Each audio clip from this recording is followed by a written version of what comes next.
Bonjour à tous, une rapide petite vidéo pour vous présenter ce phénomène Flybuster désormais disponible tout près de chez vous.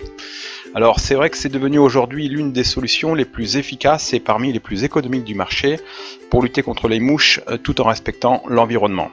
Pour commencer, vous videz la totalité de la recharge professionnelle de 240 grammes dans le seau qui est prévu à cet effet et vous la diluez avec un peu d'eau dans un premier temps pour faciliter la dissolution du produit.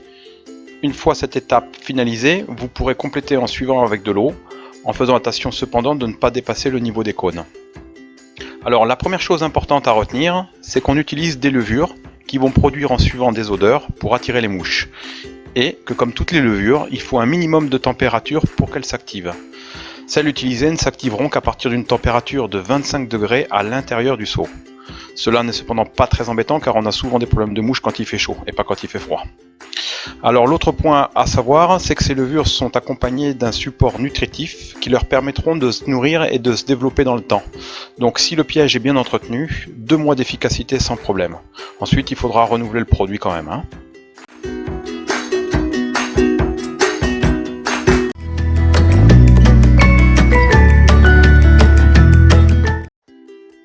Alors concernant la mise en place des seaux autour du site à protéger, ce qu'il faut retenir, c'est que c'est véritablement l'efficacité du piège qui validera son emplacement.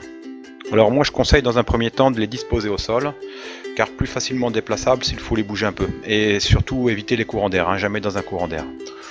Voilà, il faut aussi comprendre que la mouche suit les rayons du soleil dans la journée. Elle tourne donc autour du bâtiment ou alors du site à protéger et par conséquence, un seau qui va être actif le matin peut ne plus l'être l'après-midi et inversement.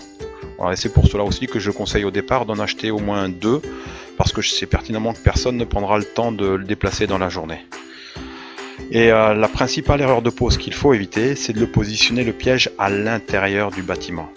Bon, il est vrai que la tentation est importante, mais ce qu'il faut bien retenir, c'est que le Flybuster agit grâce à ses odeurs, et que dans une atmosphère confinée, style salle de trade, bâtiment, la présence du fumier, des animaux ou bien du lait perturbe fortement le repérage du seau, et donc le Flybuster devient totalement inefficace. Voilà. Par contre, en revanche, je conseille l'utilisation de rubans glués pour les intérieurs et ça permettra ainsi de compléter la lutte faite par le Flybuster à l'extérieur des bâtiments.